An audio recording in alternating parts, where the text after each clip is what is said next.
know that historically when a Democrat and a Republican have run against each other for assembly in your district, it's typically a 65-35 split.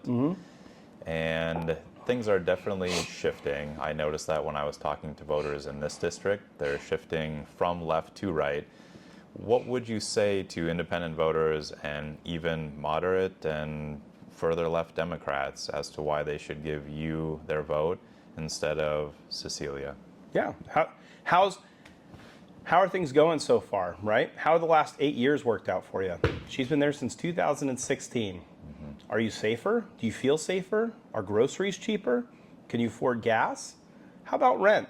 You know the cost of housing has doubled since she's taken office, right?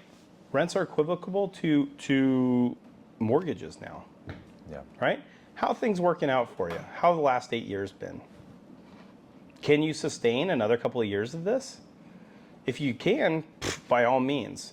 Do you like having discretion taken away from you? Do you like having a legislature and Cecilia Aguiar-Curry quite literally standing on rights to wedge a divide in between parents and families and children?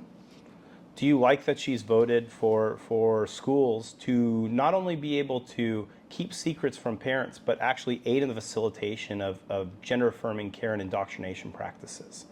Things that quite literally have been outlawed and banned in European countries because they show negative efficacy. Are you happy with this? Do you like paying for colleges, publicly funded universities, that are allowing pro-terrorism protests and having students that should be allowed to walk freely and feel safe on college campuses? Are you happy with them barricading themselves in libraries? Are you happy with them being afraid to go to class because they're being assaulted and threatened with their lives, all because they're Jewish or all because they don't support a terrorist organization? Are you happy with law enforcement officers with an all-time low morale, low numbers? Are you happy with that? Are you happy with not necessarily being safe going to the grocery store because what were otherwise safe neighborhoods are now having shootings, stabbings, and violent incidents on a regular basis? Can you afford to live here when you retire, especially if your property taxes increase exponentially? If you want to keep voting against your own interest, by all means, have it. Yep. You can have it. Thomas Jefferson said it best. The government you elect is the government you deserve. I was just about to say that because I saw that on your site. Yeah. It's one of the main things. So, yeah, Democrats, Republicans, you even go after the people saying that you brought this on yourself. Yes. And if you want to change, then you're offering that change. Yes. Okay. Listen, I make no bones about it, right? I make no bones about it.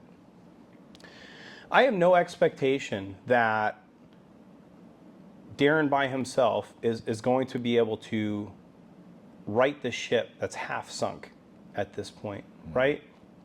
That's not the goal. The goal is to be able to expose what's happening, for people to understand what's happening, to wake up and actually demand that shift, right? That's really what this is about. Information is power. It really is. And we have the single most powerful thing we have in this country is a well-informed electorate.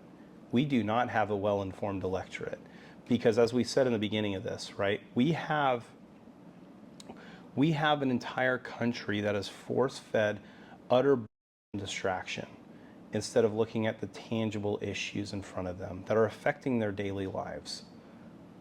That's it.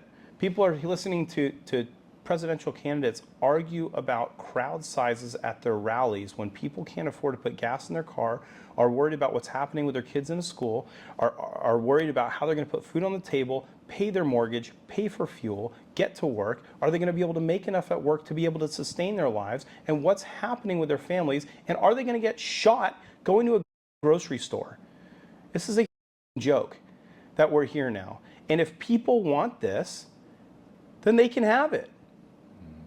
I mean, honestly, this is the reality. If this is what you want, you can have it. And if you wonder how we got here, it's been continuing to vote and be accepting of the status quo. If people want to see how we got here, they should take a brisk walk to their bathroom and look deeply into the mirror that's facing them. The opportunity is here to fix that, right? The opportunity is presenting itself through a number of candidates. Yes, there are a lot that are bought and paid for. I am not one of them. I promise you that. I can't get backing or even support from the California GOP, even though I'm running as a Republican, because, and this is coming from a quote from one of my biggest supporters who made phone calls, because I cannot be purchased. Because the reality is that Federalist Paper number 10 set the blueprint for what we're supposed to have in representation. It's supposed to be civilians representing the good and the will of the people, their constituency. That is the blueprint. We don't have that. We have career politicians. And the minute we go back to this idea of public service and a civic duty, the better we're going to be. I am not interested in doing this long term. Frankly, I'm very much looking forward to going back to my life. I hate this. This sucks. Nobody in their right mind would want to go through this. But I'm willing to do this just the same as I've worked for a sort of practices nonprofit, the same as I went into public service and law enforcement, the same I've done legal consulting, the same reason I'm going into counseling and clinical psychology. It is a public service. You either want that or you don't. It's that simple. Okay. Clear, different choice than Cecilia for this election. I appreciate your candor, the abrasiveness. It's different, and some people will find it offensive. Some people will find it refreshing. But I do know that in general, the electorate is frustrated with the situation in California. So thanks for showing up and presenting the alternative. Absolutely. Thanks for having me. Thank you. Really appreciate it.